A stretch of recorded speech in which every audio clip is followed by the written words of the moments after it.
Hello everyone. Last day हमने एक सम किया था हायर परचेज सिस्टम पे बेस, एक प्रैक्टिकल क्वेश्चन हमने सोल्व किया था। अब हम अपना नेक्स्ट टॉपिक स्टडी करने जा रहे हैं, कैलकुलेशन ऑफ कैश प्राइस। कुछ एक क्वेश्चंस में हमें कैश प्राइस नहीं दिया होगा, वो हमें कैलकुलेट करना होगा। अब जैसा हमने लास्ट डे स्टडी किया था कि कैश प्राइस को ही हम क्या करते हैं, रिकॉर्ड करते हैं बुक्स ऑफ अकाउंट में। कैश प्राइस के ऊपर ही डेप्रिसिएशन चार्ज होता है और कैश प्राइस पर ही हम क्या करते हैं, इंटरेस्ट कैलकुलेट करते हैं। तो सारी जो रिकॉर्डिंग है अकाउंट्स में वो कैश प्राइस पे की जाती है। तो हमें कैश प्राइस कैलकुलेट करना हमारे लिए नेसेसरी हो जाता है अगर किसी क्वेश्चन में हमें नहीं दिया गया। अगर किसी क्वेश्चन में हमें कैश प्राइस नहीं दिया गया तो हम कैसे कैलकुलेट करेंगे, उसके लिए आपको दो मेथड दिए गए हैं। फर्स्ट मेथड आपका एन्युटी मेथड और सेकंड मेथड आपका rate of interest method. Rate of interest method या कई बार इसे वर्क बैक मेथड भी लिखा जाता है।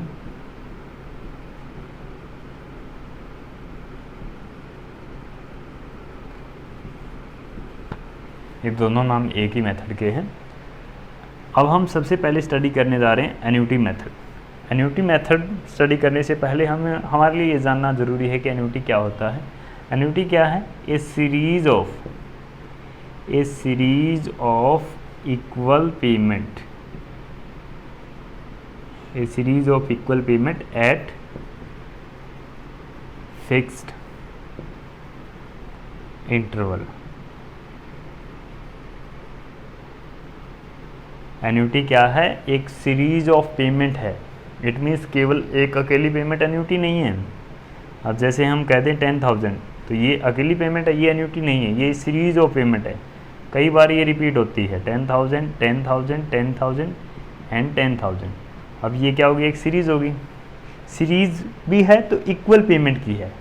अगर यहाँ 12,000, यहाँ 15,000 अगर हम ऐसा कुछ लिखें तो वो फिर हमारी क्या होगी? एन्युटी नहीं होगी। उसके लिए ज़रूरी क्या है? इक्वल पेमेंट हो। Series of equal payment at the fix interval. अब ये जो पेमेंट हो रही है उनके बीच में जो टाइम गैप है,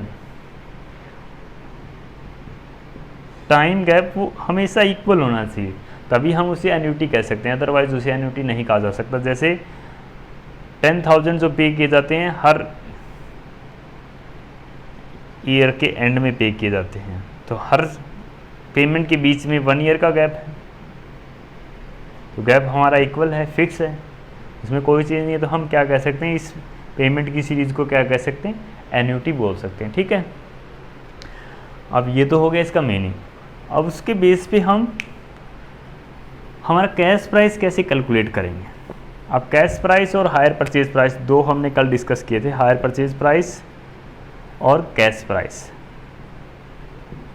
हायर परचेज प्राइस हम कैलकुलेट कर सकते हैं cash price plus interest add करके जो प्राइस आएगा वो हमारा क्या होगा? हायर परचेज प्राइस होगा। तो ये आपको पता है। ठीक है। अब हम हायर परचेज प्राइस से कैश प्राइस कैलकुलेट करेंगे एन्युटी मेथड के थ्रू। हमें हायर परचेज प्राइस दिया मिलेगा और इंस्टॉलमेंट की अमाउंट हमें दी मिलेगी और हमें रेट ऑफ इंटरेस्ट हम दिया मिलेगा। अब इनकी मदद से हम क्या करेंगे? फाइंड आउट करेंगे कैश प्राइस। ठीक है, एन्युटी मेथड के थ्रू। एन्युटी मेथड इम्प्लीमेंट आपका कब होगा? अगर ये दो कंडीशन फुलफिल करता है क्वेश्चन की स्टेटमेंट, जो कि एन्युटी की डेफिनेशन ही है। पहली, जो इंस्टॉलमेंट की आपकी अमाउंट है, इंस्टॉलमेंट की अमाउंट क्या होगी? इक्वल होंगी, तभी तो हम कहेंगे कि वो एन्युटी है। अगर इक्वल नहीं है तो फिर वो एन्युटी है ही नहीं। इंस्टॉलमेंट की अमाउंट आपकी इक्वल होनी चाहिए। और दूसरा, जो टाइम गैप है इंस्टॉलमेंट का, इंस्टॉलमेंट पेमेंट का, वो भी क्या होना चाहिए? इक्वल होना चाहिए। हम तभी ये वाला मेथड अप्लाई कर पाएंगे, अदरवाइज हम ये मेथड अप्लाई नहीं कर पाएंगे। ठीक है। अब हम डिस्कस कर लेते हैं कि इस मेथड के थ्रू हम कैसे कैलकुलेट करेंगे कैश प्राइस।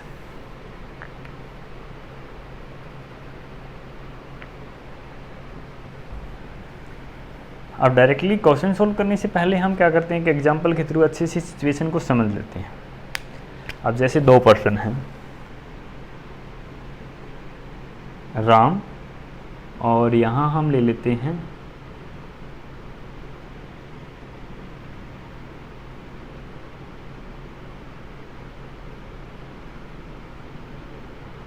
मोहित,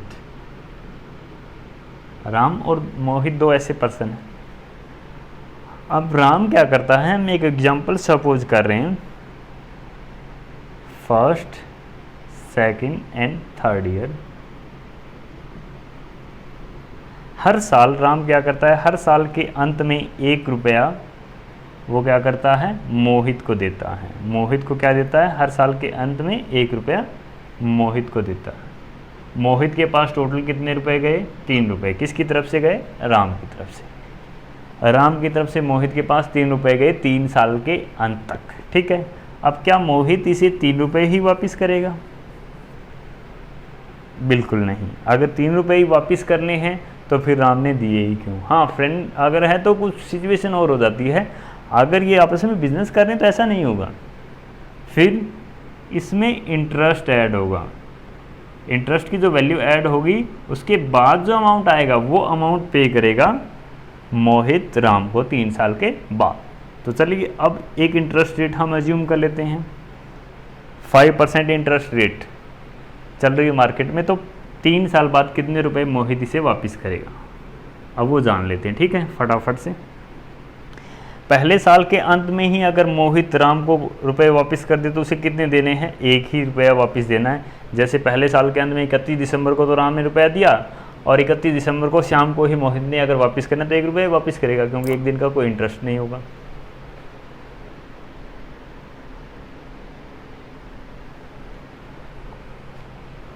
तो पहली साल के अंत में जो वापस करेगा मोहित तो 1 रुपया ही वापस करेगा। अगर उसे दूसरी साल के अंत में रुपये वापस करने तो कितने वापस करेगा, 1 रुपया वो जो उसने पहले साल के अंत में राम से रिसीव किया था, प्लस दूसरी साल के अंत में जो उसने रुपया रिसीव किया, टोटल मिलाकर के रुपए हो गए उसके पास 2।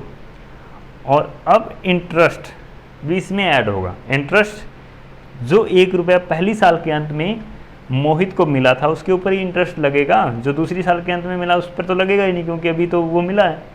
तो 1 रुपये के ऊपर 5% की रेट से अगर हम इंटरेस्ट कैलकुलेट करते हैं तो वो हमारा आ जाता है 0.05 रुपीज़। अब इसमें आप इंटरेस्ट ऐड कर दो 0.05। तो टोटल मिला करके अगर दूसरी साल के अंत में मोहित राम को पैसे वापस करता है तो उसे देने हैं 2.05 रुपीज़, ठीक है। अब ये दूसरी साल के अंत में उसे देने हैं। अब अगर बाई चांस वो तीसरे साल के अंत में देना चाहे तो क्या करेगा, 1 रुपया जो तीसरे साल के अंत में उसे मिला और 2 रुपये 5 पैसे ये जो दूसरे साल के अंत तक हो गए थे, तो टोटल मिलाकर के 3 रुपये 5 पैसे उसके हो गए। लेकिन इस 2 रुपये 5 पैसे के ऊपर भी तो इंटरेस्ट चार्ज होगा 1 साल का। 1 साल तक ये मोहित के पास रहे हैं, तो 5% की रेट से अगर इसके ऊपर हम इंटरेस्ट कैलकुलेट करते हैं तो ये वैल्यू हमारी आ जाती है 5% अगर हम कैलकुलेट करेंगे 0.1025, ये इंटरेस्ट की वैल्यू आ गई। तो ये भी इसमें ऐड हो जाएगा। तो ऐड होने के बाद जो वैल्यू आएगी 3.1525।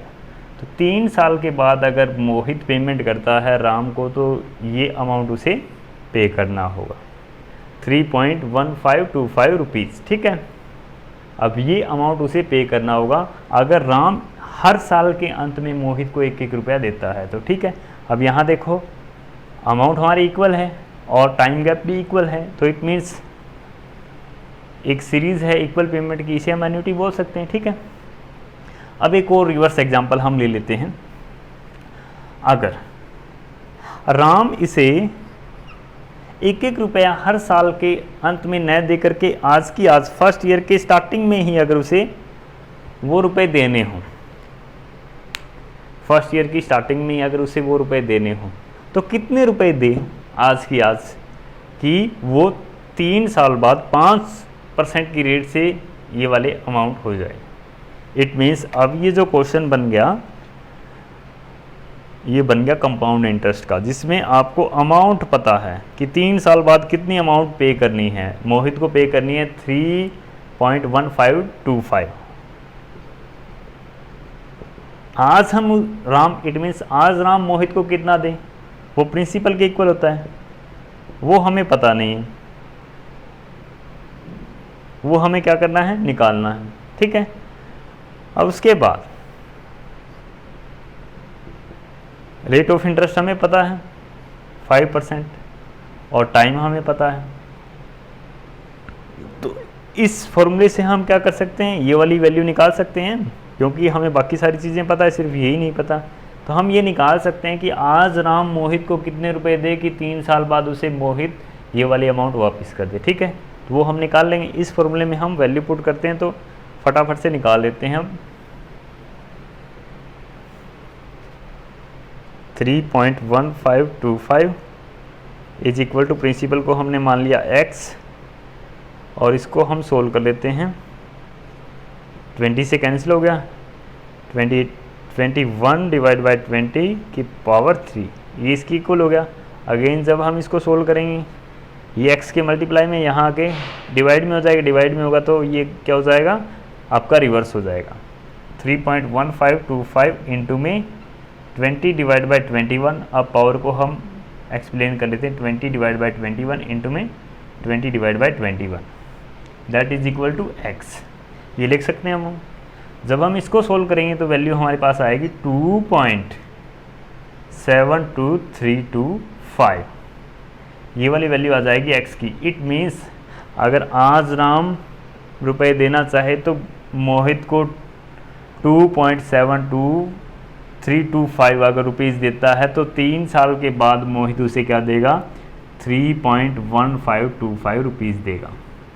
तो राम के पास दोनों ही ऑप्शन अवेलेबल है, या तो वो हर साल के अंत में 1-1 रुपया दे दे, या फिर आज वो ये वाला अमाउंट दे दे। ठीक है, तो अब ये देखो हायर परचेज सिस्टम से मिलता जुलता हो गया कि नहीं होगा। अगर आज हम देते हैं तो हमें ये वाली अमाउंट पे करनी है, इट मीन्स कैश प्राइस।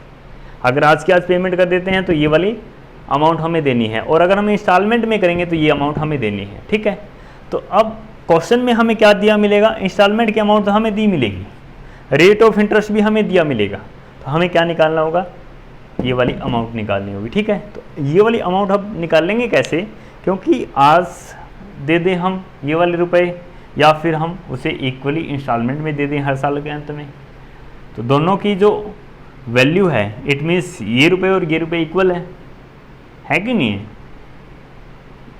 तो ये जो वैल्यू है ये प्रेजेंट वैल्यू भी हम कह सकते हैं, ये प्रेजेंट वैल्यू है, इसको हम प्रेजेंट वैल्यू भी बोलते हैं। ठीक है, अब ये जो प्रेजेंट वैल्यू है यही हमें निकालनी होगी हर एक क्वेश्चन में इंस्टॉलमेंट के अमाउंट की, और वही हमारा क्या होगा, कैश प्राइस होगा। अब निकलेगा कैसे, देखो फटाफट से मैं इसको रफ कर देता हूँ और एक मैथमेटिकल वे में ही हम इसको सोल्व कर लेते हैं। देखो जैसे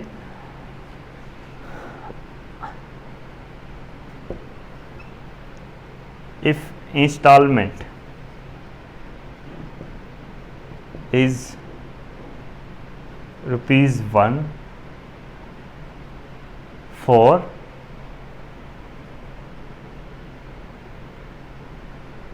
₹1 at the rate of 5% for 3 years, then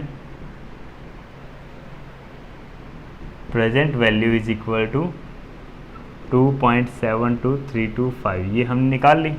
अब ये वाली जो प्रेजेंट वैल्यू है ये आपको दी मिलेगी क्वेश्चन में, क्वेश्चन आपको घबराने की जरूरत नहीं, ये दी मिलेगी आपको ₹1 के लिए। ठीक है, तो अब इससे आप कैसे कैलकुलेट करोगे कैश प्राइस।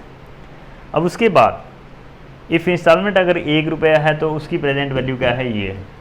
अब आप क्वेश्चन में जब क्वेश्चन आपको दिया मिलेगा तो उसमें इंस्टॉलमेंट की अमाउंट आपको दी मिलेगी, उससे आप क्या निकाल सकते हो, उन इंस्टॉलमेंट का टोटल जो प्रेजेंट वैल्यू है वो निकाल सकते हो, और उसमें डाउन पेमेंट ऐड करके आप क्या निकाल सकते हो, कैश प्राइस निकाल सकते हो। जैसे if instalment is 1, if instalment is x for 3 year, तो अब हम क्या करेंगे 2.72325 इंटू में x।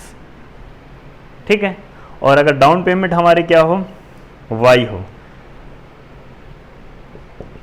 If down payment is equal to Y, क्योंकि डाउन पेमेंट के ऊपर तो इंटरेस्ट कैलकुलेट ही नहीं होता, तो वो तो हमने इसमें इंक्लूड ही नहीं किया हुआ। डाउन पेमेंट अगर हमारी वाई हो तो कैश प्राइस क्या होगा, ये जो प्रेजेंट वैल्यू आई है इसमें आप क्या ऐड कर दोगे 2.72325 इंटू में x प्लस वाई, तो ये आपका क्या बन जाएगा फॉर्मूला बन जाएगा कैश प्राइस कैलकुलेट करने का। बिल्कुल ईजी, अगर आप समझ गए तो आपको फॉर्मूला याद रखने की आवश्यकता ही नहीं है। अदरवाइज बुक में जो फॉर्मूला दिया गया है वो यही सेम दिया गया है।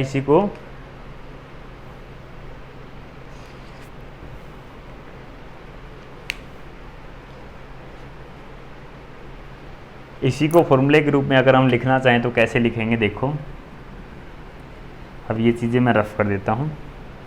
ये क्या है, एन्युटी रेट, ये एन्युटी रेट है, इनटू में ये क्या है, amount of instalment, amount of, ये ध्यान रखना है कि एक ही इंस्टॉलमेंट की अमाउंट है, क्योंकि 1 रुपीज़ एक ही इंस्टॉलमेंट की अमाउंट थी ना, amount of 1 instalment.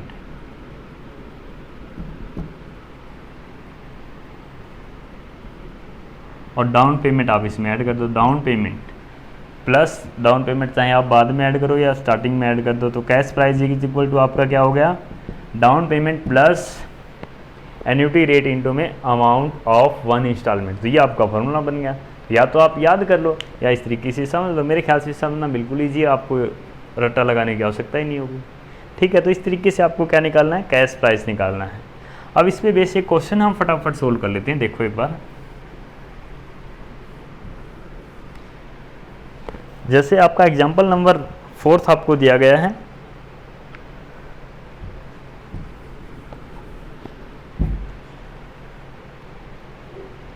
Example number 4 की स्टेटमेंट में ये कहता है, on 1 April 2010 Varun limited purchase a machine on hire purchase system for 80,000। एक मशीन बाय की है वरुण लिमिटेड ने 80,000 रुपीज़ की। ठीक है, paying cash 20,000 immediately. It means down payment हमारी क्या है, 20,000 है, हमने इमीडिएटली पे कर दिया तो वो हमारा डाउन पेमेंट है। उसके बाद कहता है, and agreeing to pay 3 further instalment of 20,000 each at each on 31 March every year. अब इंस्टॉलमेंट की जो अमाउंट हमें दे रखी है वो हमें दे रखी है 20,000 और नंबर ऑफ इंस्टॉलमेंट कितनी है, 3, टोटल मिला के 60,000 और डाउन पेमेंट ये 20,000, दैट इज इक्वल टू 80,000। लेकिन अभी हमें ये नहीं पता है कि ये कैश प्राइस है या हायर परचेज प्राइस है। उसके बाद ये कहता है, the interest is charge at the rate of 5% per annum. Interest की रेट जो है वो क्या है, रेट ऑफ इंटरेस्ट 5% है। ठीक है, उसके बाद ये कहता है, it having been including in the instalment, और ये पहले से ही इंस्टॉलमेंट के अमाउंट में इंक्लूड है। तो अगर इंस्टॉलमेंट के अमाउंट में इंटरेस्ट इंक्लूड है तो अब ये जो हमें प्राइस मिला है ये कौन सा प्राइस है, higher purchase price, HPP, higher purchase price. ठीक है, हमें कैश प्राइस नहीं दे रखा। उसके बाद ये कहता है, calculate the cash price of machine and prepare necessary account in the books of Varun limited. हमें कैश प्राइस कैलकुलेट करना और वरुण लिमिटेड के अकाउंट्स में नेसेसरी अकाउंट भी प्रिपेयर करने हैं। वो depreciate the machine eight the rate of 20% per annum, वो डेप्रिसिएशन चार्ज करता है 20% पर एनम से। ठीक है, अब उसके बाद ये कहता है, the present value of annuity. उसके बाद कहता है, the present value of an annuity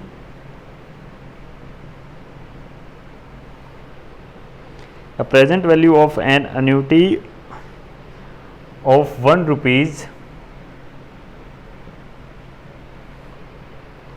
for 3 year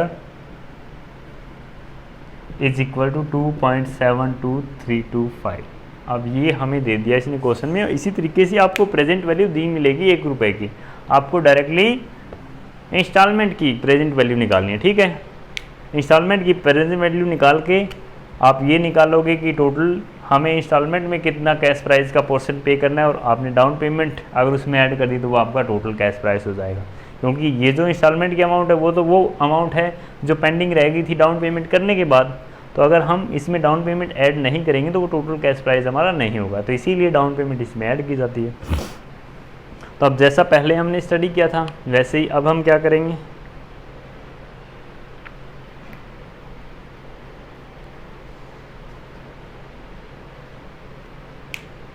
हम यहाँ ये भी लिख सकते हैं, the present value of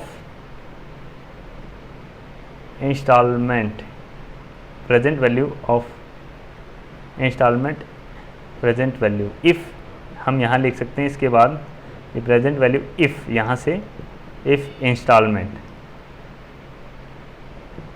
is ₹1 for 3 year, ये हमारी क्या है 2.72325। 3 साल के लिए अगर हम ₹1 हर साल के अंत में उसे देते हैं तो ये प्रेजेंट वैल्यू है। और अगर हम 20,000 रुपये हर साल के अंत में देते हैं तो उनकी प्रेजेंट वैल्यू क्या है 2.72325 इंटू में 20,000। अब 20,000 से जब हम मल्टीप्लाई करेंगे तो ये हमारी वैल्यू आ जाएगी 54,465 रुपीज़। ठीक है, ये प्रेजेंट वैल्यू आ गई किसकी, टोटल 3 इंस्टॉलमेंट की वैल्यू आ गई, टोटल 3 इंस्टॉलमेंट की वैल्यू हुई है। कैश प्राइस हम कैसे कैलकुलेट करेंगे, cash price is equal to क्या होता है, down payment plus annuity rate into में अमाउंट ऑफ 1 इंस्टॉलमेंट, एक इंस्टॉलमेंट की आपकी अमाउंट क्या है। तो ये तो आप पहले ही कैलकुलेट कर चुके हो, ये वाली वैल्यू तो 54,465, ये वाली वैल्यू आपकी आई। ये डाउन पेमेंट आपकी कितनी है 20,000, तो 20,000 अगर आप इसमें ऐड कर देते हो तो कैश प्राइस आपका क्या आ जाता है 74,465। तो इस तरीके से आपको कैश प्राइस कैलकुलेट करना है। इससे आगे का क्वेश्चन मैं सोल्व नहीं करवा रहा, हम इससे नेक्स्ट क्वेश्चन सोल्व करेंगे जो नेक्स्ट मेथड पे बेस है। ठीक है, तो इस तरीके से आप एन्युटी मेथड से कैश प्राइस कैलकुलेट कर सकते हो। अब हम बढ़ते हैं हमारे नेक्स्ट मेथड की तरफ। कैश प्राइस कैलकुलेट करने के 2 मेथड थे ना, दूसरा मेथड हमारा क्या था, रेट ऑफ इंटरेस्ट मेथड या वर्क बैक मेथड। अब इसको मैं डायरेक्टली आपको एग्जांपल सोल्व करके समझा देता हूँ कि रेट ऑफ इंटरेस्ट मेथड से या वर्क बैक मेथड से हम कैसे कैश प्राइस कैलकुलेट करेंगे। और ये आपको अप्लाई कब करना है, जब आपको इंस्टॉलमेंट की अमाउंट इक्वल नहीं हो।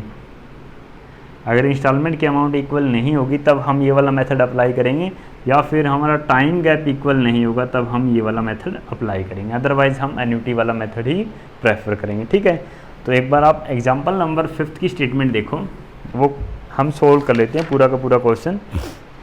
इसमें क्या दिया गया है, on 1 April 2010 Gupta brother purchase a scooter from India motor limited. यहाँ जो गुप्ता ब्रदर्स हैं वो क्या हैं, हायर परचेजर हैं कि नहीं। वो क्या परचेज कर रहे हैं, स्कूटर, और किससे परचेज कर रहे हैं, इंडिया मोटर लिमिटेड से। India motor limited, India motor limited यहाँ क्या है,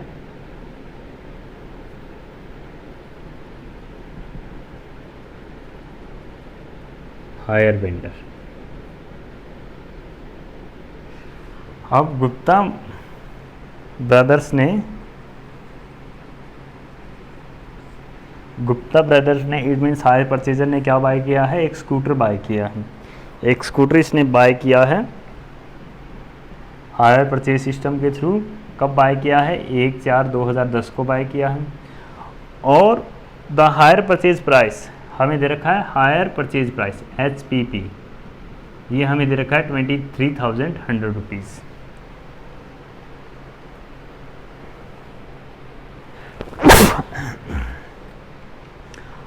अब हमें इंस्टॉलमेंट तो दे रखी है, पेमेंट जो की गई वो इस तरीके से की गई। इंस्टॉलमेंट हमें दे रखी है, डाउन पेमेंट 4,000 जो डिलीवरी के टाइम की गई,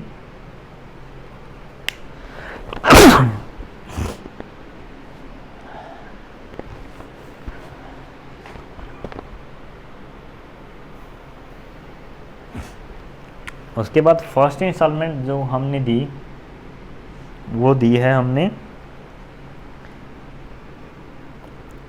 7,600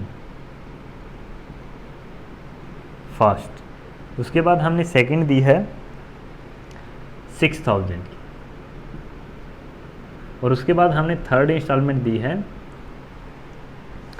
5500, ये हमारी थर्ड इंस्टॉलमेंट। तो पहले तो देखो आप डाउन पेमेंट अलग है, उसके बाद ये जो इंस्टॉलमेंट की अमाउंट है वो इक्वल नहीं है, तो इट मीन्स हम एन्युटी मेथड तो अप्लाई कर ही नहीं सकते, ठीक है। उसके बाद ये कहता है the vendor charge at the rate of interest 10% की रेट से वो आउटस्टैंडिंग बैलेंस के ऊपर इंटरेस्ट चार्ज करता है। तो इंटरेस्ट की जो रेट है हमारी वो क्या है 10% पर एनम, ठीक है। अब उसके बाद ये कहता है prepare scooter account and the hire vendor account in the books of purchaser assuming that the purchaser write off depreciation at the rate of 20% per annum on reducing instalment method. Books are close on 31 March every year. हर साल के अंत में खाते बंद किए जाते हैं 31 मार्च 2000, जो भी ईयर आपका 31 मार्च को क्लोज किए जाते हैं, और डेप्रिसिएशन आपकी राइट ऑफ की जाती है वो की जाती है 20% की रेट से, ठीक है। अब हम सेकंड मेथड के थ्रू कैलकुलेट करने वाले हैं कैश प्राइस, ठीक है। अब ये इस जैसे इसका दूसरा नाम था वर्क बैक मेथड, तो हम इसमें रिवर्स चलेंगे, थर्ड इंस्टॉलमेंट से स्टार्ट करके हम यहाँ तक पहुँचेंगे और फिर डाउन पेमेंट ऐड करके हम कैश प्राइस तक पहुँच जाएंगे, ठीक है। अब देखो इस वाली वैल्यू में कोई भी इंटरेस्ट इंक्लूड नहीं है, ये आपको पता है क्योंकि डाउन पेमेंट हमने at the time of signing agreement हमने की है, तो इसमें कोई भी इंटरेस्ट इंक्लूड नहीं है। लेकिन इसमें इंटरेस्ट इंक्लूड है कि नहीं है। अब हम मान लेते हैं कैश प्राइस हमारा क्या था एक्स था, एक्स में से अगर हम 4000 लेस कर दें तो वो हमारा क्या है आउटस्टैंडिंग है। अब उसके ऊपर इंटरेस्ट लगा, फिर जो इंटरेस्ट हमारा था आउटस्टैंडिंग में वो हमने ऐड कर दिया आउटस्टैंडिंग बैलेंस, आउटस्टैंडिंग के लिए मैं OS लिख रहा हूँ प्लस इंटरेस्ट। अब वो वाली वैल्यू हमारी आउटस्टैंडिंग रही फर्स्ट ईयर के एंड में, और उसमें से हमने 7600 पे कर दिए। तो इसी तरीके से ये प्रोसेस हमारी चलती रही। अब इसको भी हम एक सिंपल एग्जांपल के थ्रू सोल्व कर लेते हैं। जैसे मैं यहाँ लिख लेता हूँ outstanding balance at the beginning, और यहाँ लिख लेते हैं हम outstanding balance at the end, और यहाँ लिख लेते हैं हम इंटरेस्ट, ठीक है, जो कि 10% की रेट से है। अब इसको हम क्या लिख सकते हैं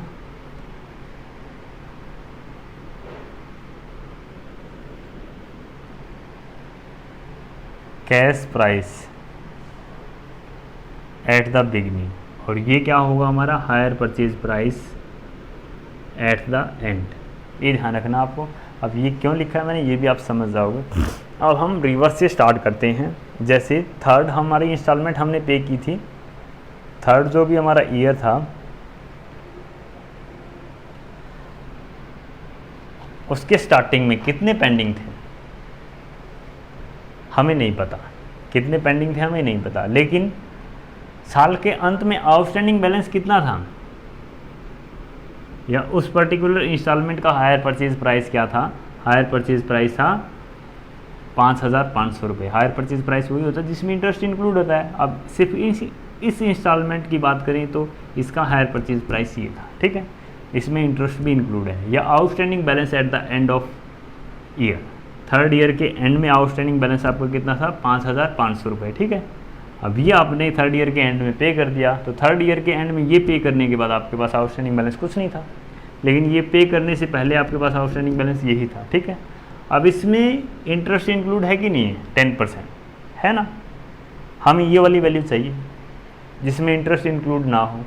साल के अंत में कितना आउटस्टैंडिंग था, क्योंकि जो इंटरेस्ट कैलकुलेट होगा वो तो इस पर कैलकुलेट होगा और फिर ऐड हो जाएगा इस वैल्यू में, तभी ये वाली वैल्यू हमें प्राप्त हुई होगी। तो हमें यहाँ से यहाँ पहुँचना है, तो इसीलिए इसको वर्क बैक मेथड कहा जाता है। थर्ड, एक तो यहाँ से यहाँ, फिर थर्ड से फर्स्ट इंस्टॉलमेंट तक, ठीक है। तो अब एक जो फॉर्मूला मैंने बताया था कि ये जो वैल्यू है ये कितने % की वैल्यू है, ये 110% की वैल्यू है, क्योंकि इसमें 10% इंटरेस्ट इंक्लूड है और 100% ओरिजिनल वैल्यू इंक्लूड है। तो ये वैल्यू कितने की है 110% की, हमें चाहिए कितने की 100% की। वो जो मैंने फॉर्मूला बताया था वैल्यू डिवाइड बाय है किसकी इंटू में चाहिए किसकी। तो यहाँ से अगर हम इसको सोल्व करेंगे तो ये वैल्यू हमारी आ जाती है 5000। तो साल के स्टार्टिंग में अगर हमारे 5000 रुपये पेंडिंग हो तो उसके ऊपर 10% से अगर इंटरेस्ट चार्ज होगा तो 500 रुपये चार्ज होगा। तो साल के अंत में कितने हमारे आउटस्टैंडिंग रहेंगे 5500। तो रिवर्स चेक भी हो गया आपका।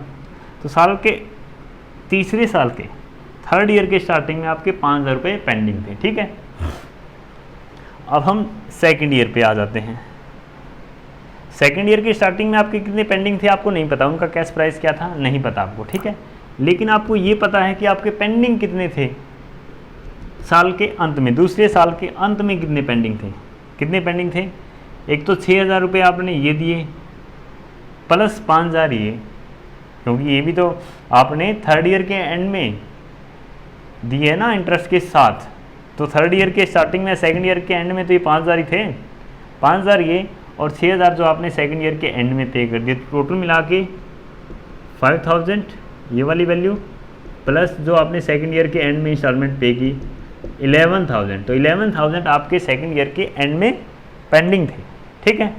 अब उसमें इंटरेस्ट इंक्लूड था तो सेम यही वाला प्रोसीजर। ये वैल्यू कितने की थी 110% की, हमें चाहिए कितने की 100% की। इस तरीके से अगर हम निकाल लेंगे तो ये वाली वैल्यू हमारी आ जाएगी 10000। दूसरे साल के स्टार्टिंग में हमारे 10000 रुपये पेंडिंग थे। अब इसके ऊपर आप इंटरेस्ट कैलकुलेट करो 10% की रेट से तो वो बनेगा हमारा 1000। तो दूसरे साल के अंत में कितने पेंडिंग रहे 11000, ठीक है। तो ये वाली वैल्यू हमारी सेकेंड ईयर की स्टार्टिंग तक की आ गई। अब सेम इसी तरीके से आप फर्स्ट ईयर की तरफ बढ़ोगे। फर्स्ट ईयर के स्टार्टिंग में कितने पेंडिंग थे आपको नहीं पता, इंटरेस्ट कितना अभी आपको नहीं पता, लेकिन ये वाली अमाउंट आप निकाल सकते हो। सेकंड ईयर की स्टार्टिंग में आपके 10000 पेंडिंग थे, फर्स्ट ईयर के एंडिंग में 10000 तो ये पेंडिंग थे और 7600 जो आपने पे कर दिए वो भी पेंडिंग थे। तो फर्स्ट ईयर के एंडिंग में आपके कितने पेंडिंग थे 10000 प्लस 7600, टोटल मिलाकर के आपके 17600 पेंडिंग थे, ठीक है। अब ये सेम वही प्रोसीजर हमारा, ये वैल्यू है 110% की, हमें चाहिए 100% की। तो अगर हम इसको कैंसिल करके वैल्यू निकालेंगे तो ये हमारी आ जाएगी 16000। अगर 16000 के ऊपर आप इंटरेस्ट कैलकुलेट करते हो तो वो आता है हमारा 1600। अगर इसमें आप ऐड करते हो तो वैल्यू हमारी आ जाती है 17600। तो फर्स्ट ईयर के स्टार्टिंग में आपके जो बैलेंस पेंडिंग था वो कितना था 16000। तो ये बैलेंस पेंडिंग था आपका डाउन पेमेंट करने के बाद। अब अगर हम कैश प्राइस की बात करें तो फर्स्ट ईयर के स्टार्टिंग में जो हमारा आउटस्टैंडिंग बैलेंस था अगर हम उसमें डाउन पेमेंट ऐड कर दें तो वो कैश प्राइस के इक्वल होगा कि नहीं होगा। डाउन पेमेंट हमारे कितने की थी 16000 प्लस डाउन पेमेंट हमने की हुई है 4000 की। तो कैश प्राइस हमारा कितना आया 20000। ये तो वो मेथड है जिसके थ्रू आप अंडरस्टैंड कर सकते हो, ठीक है। इस तरीके से आपने वर्क बैक करके कैलकुलेट किया कैश प्राइस। हमारा कैश प्राइस आया 20000, ठीक है। अब वो मेथड जो आपको बुक में दिया गया कि किस तरीके से आपने कैलकुलेट करना है, सेम इसी तरीके से बनाया गया। कैसे बनाया गया देखो, मैं यहाँ लिख देता हूँ। इसमें 3 स्टेप आपको दिए गए हैं। फर्स्ट स्टेप में आपको क्या करना है, फर्स्ट स्टेप में आप कैलकुलेट करते हो cash price of last instalment. Last instalment का कैश प्राइस आपका क्या है, कैसे कैलकुलेट करोगे। इसके लिए फॉर्मूला आपको दिया गया है, फॉर्मूला वही दिया गया है। लास्ट जैसे हमने यहाँ कैलकुलेट किया था, लास्ट इंस्टॉलमेंट की अमाउंट क्या है, लास्ट इंस्टॉलमेंट इनटू में 100 divide by 100 plus rate of interest. तो सेम यही तो हमने किया था। लास्ट इंस्टॉलमेंट 5500 इनटू में 100 डिवाइड बाय 110, जो कि कैसे बना था 100 प्लस 10% 110। तो यही सेम हमने किया था। तो इस तरीके से आपको क्या निकल गया cash price of last instalment. अब फर्स्ट स्टेप आपका ये है। सेकंड स्टेप आप क्या करोगे, cash price of combined 2 instalment, combined 2 last instalment अब मैं ये वाली चीज़ें रफ कर देता हूँ ताकि ये आपको अच्छे से क्लियर हो। जो बुक में आपको दे रखे हैं, सेकंड स्टेप में आपका क्या होगा, आप क्या कैलकुलेट करते हो, cash price of last 2 instalment. Last के जो 2 इंस्टॉलमेंट है उसका कैश प्राइस आप कैसे कैलकुलेट करोगे, उसके लिए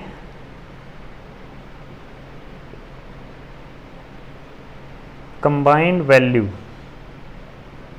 ऑफ 2 इंस्टॉलमेंट, 2 भी कौन सी, लास्ट की, लास्ट 2 इंस्टॉलमेंट, इनटू में 100 divide by 100 plus rate of interest. अब ये जो कंबाइंड वैल्यू निकाली है, combined value of last instalment, ये आपने कैसे निकालनी है, cash price of last instalment plus hire purchase price of previous instalment. इस तरीके से आपने ये निकालनी है कंबाइंड वैल्यू। कंबाइंड वैल्यू को आपने इस तरीके से मल्टीप्लाई करके आपने क्या निकालिए, cash price of last 2 instalment. अब स्टेप 3 क्या है, ऐसे स्टेप आपके बनते चले जाएंगे। अब आप क्या करोगे, combined value cash price of last 3 instalment. अब आप ये स्टेप कब तक बढ़ाते चलोगे, जब तक आप फर्स्ट इंस्टॉलमेंट तक नहीं पहुंच जाते।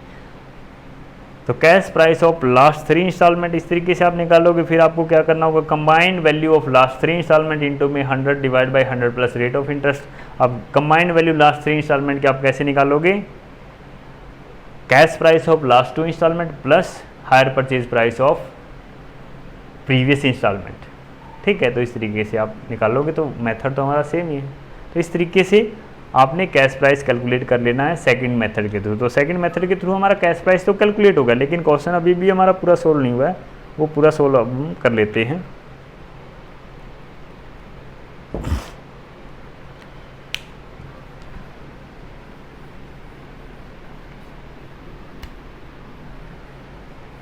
हमें हायर परचेजर की बुक्स ऑफ अकाउंट में क्या बनाना है, एक तो स्कूटर अकाउंट बनाना है।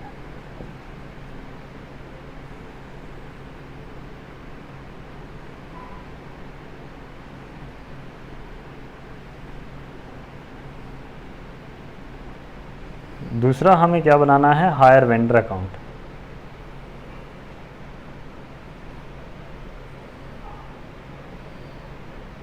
दो अकाउंट हमें बना करके दिखाने हैं। आप डेप्रिसिएशन अकाउंट भी बना सकते हो और इंटरेस्ट भी बना सकते हो, लेकिन फिर वो वीडियो हमारी लेंथी हो जाएगी, इसीलिए हम 2 ही बनाएंगे जितने बोले गए हमें। स्कूटर हमने कब बाय किया, डेट का कॉलम और साथ साथ आप अटैच कर लोगे।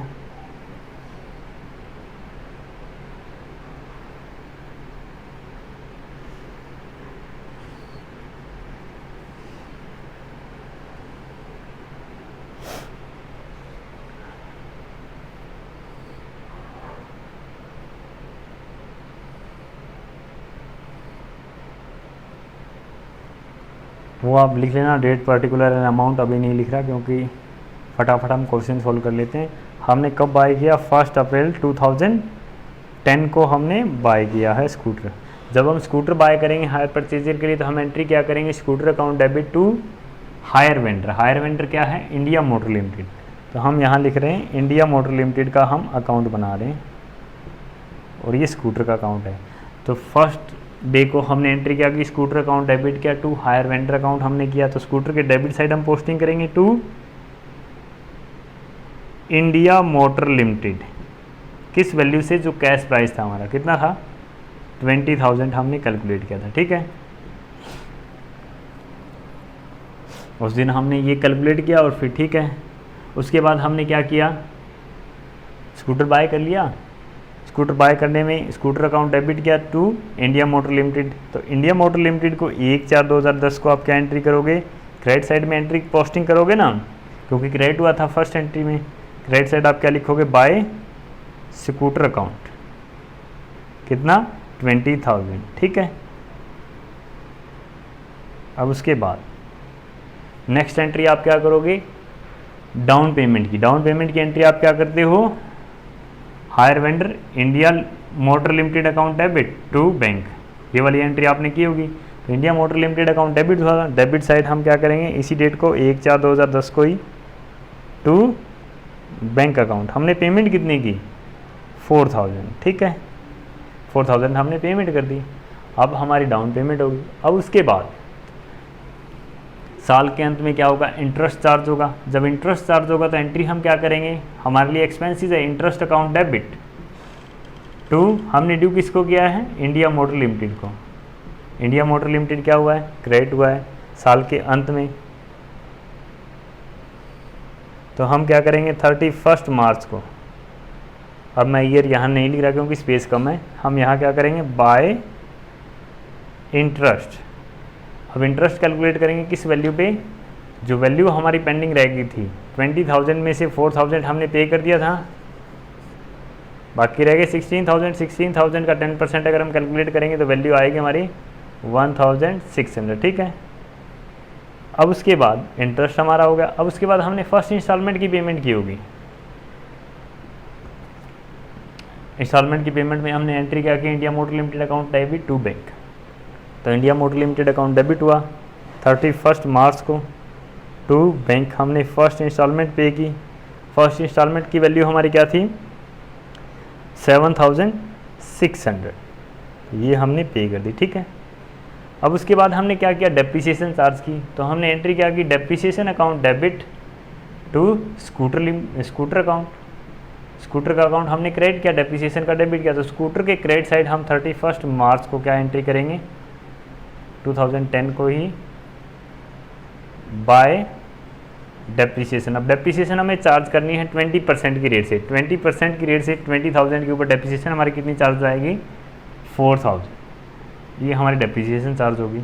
अब फर्स्ट ईयर के लिए अकाउंट हमारे बन गए। प्रॉफिट एंड लॉस अकाउंट में हम ट्रांसफ़र करते हैं, लेकिन वो हमें यहाँ बनाना ही नहीं है, ना इंटरेस्ट अकाउंट बनाना, तो उसकी रिक्वायरमेंट हमें यहाँ नहीं होगी, ठीक है। अब हम टोटल कर लेते हैं फर्स्ट ईयर के लिए 20,000 यहाँ इसी डेट को बाय बैलेंस CD कितना 16,000। अब नेक्स्ट ईयर को 1 अप्रैल 2011 को टू बैलेंस BD 16,000, ठीक है। अब उसके बाद इसको हम क्लोज कर देते हैं। टोटल जब करेंगे 21,600 21,600 में से अब हम इसी डेट को निकाल लेते हैं to balance CD। To balance CD जब हम निकालेंगे तो ये रह जाएगा 10,000।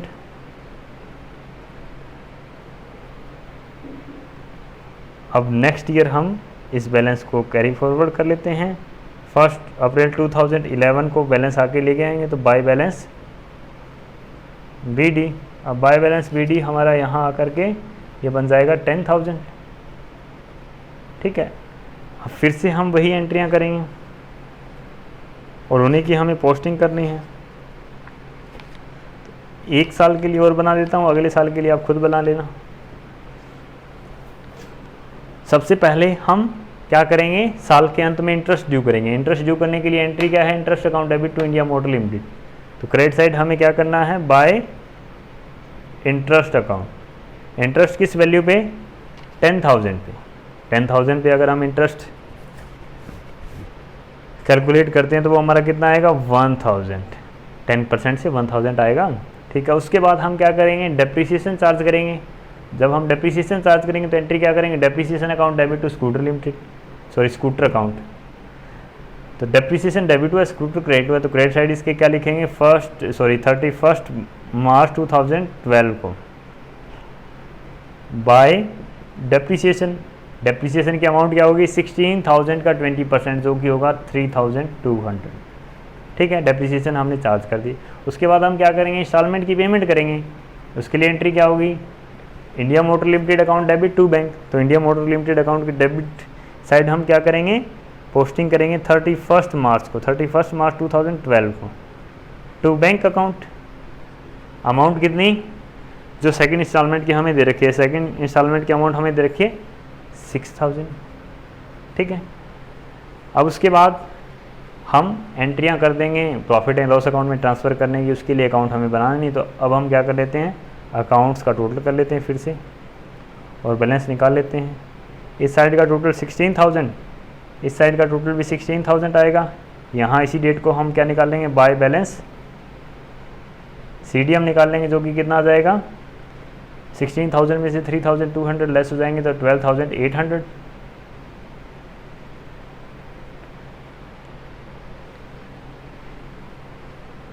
अब फिर से यहाँ हम 1 अप्रैल 2012 को बैलेंस ले आएंगे, टू बैलेंस BD, जो कि हमारा होगा 12,800 और सो ऑन। अब इस तरीके से हम डेप्रिसिएशन चार्ज करते चले जाएंगे, ठीक है। तो बाकी एक अकाउंट आप बना लोगे। उसके बाद थर्ड ईयर में जाने से पहले हम इसका बैलेंस भी निकाल लेते हैं। इस साइड का टोटल हमने किया, जो कि आएगा 11,000।